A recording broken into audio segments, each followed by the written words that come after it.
भीमपुर। दिन में बिल्कुल साधारण गांव, लेकिन जैसे ही सूरज ढलता है पूरा गांव गूंगा हो जाता है। यहाँ रात में बात करने की कीमत है, क्योंकि जिसने भी आवाज़ उठाई उसकी आवाज़ हमेशा के लिए छीन ली गई। बारिश के बाद की ठंडी हवा। बिरजो नदी से मछली पकड़कर लौट रहा था। उसे नहीं पता था ये उसकी जिंदगी का आखिरी गाना है। अचानक एक ठंडी सांस उसकी गर्दन के पास। वो कांपते हुए पीछे मुड़ा। सफ़ेद साड़ी, बिखरे बाल, काली आंखें। भीमपुर की माधवी डायन। बिरजू चीखना चाहता था, पर उसके गले से आवाज़ नहीं निकली। एक फुसफुसाहट। आज से तेरी आवाज़ भी मेरी। बिरजो भागा, लेकिन अगली सुबह वो मिला, जिंदा मगर गूंगा। गांव में शंभू भी गूंगा था, लेकिन वो जन्म से नहीं, उसकी आवाज़ भी किसी ने छीनी थी। उसका बेटा विजय सालों से सिर्फ दिन में घर आता, रात होते ही चला जाता। क्यों?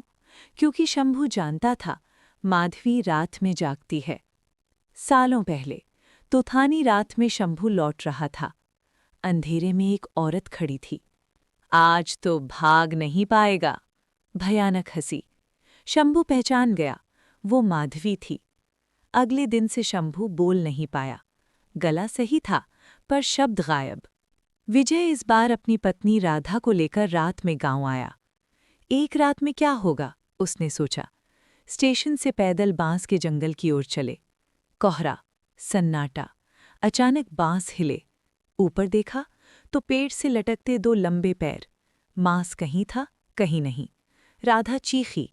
एक आवाज गूंजी, तेरे बाप की तरह तेरी जीभ उखाड़ लूंगी। माधवी सामने आई। उसकी कहानी दर्द से भरी।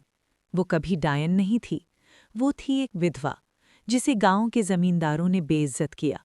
गांव चुप रहा, किसी ने आवाज नहीं उठाई। उस रात उसने फांसी लगा ली। मरने के बाद उसने कसम खाई, जिन्होंने अन्याय देखा और चुप रहे, उनकी आवाज छीन लूंगी। माधवी विजय की ओर बढ़ी, तभी राधा सामने आ गई। पहले मुझे मारो, मेरे पति को हाथ लगाने से पहले। माधवी रुक गई, धीरे से बोली, काश उस दिन कोई मेरे लिए भी ऐसे खड़ा होता। उसकी काली आंखों में आंसू चमके। जाओ, तुम्हारी आवाज सुरक्षित रहेगी। और वो अंधेरे में गायब हो गई। सुबह भीमपुर में सब सामान्य था, लेकिन आज भी रात होते ही गांव गूंगा हो जाता है। क्योंकि भीमपुर जानता है, माधवी डायन नहीं थी, उसे डायन बनाया गया। और शायद वो अब भी उन लोगों को ढूंढ रही है जो अन्याय देखकर चुप रहते हैं। अगर कभी भीमपुर जाओ और रात में कोई तुम्हारा नाम पुकारे तो जवाब मत देना, क्योंकि आवाज की कीमत बहुत भारी है।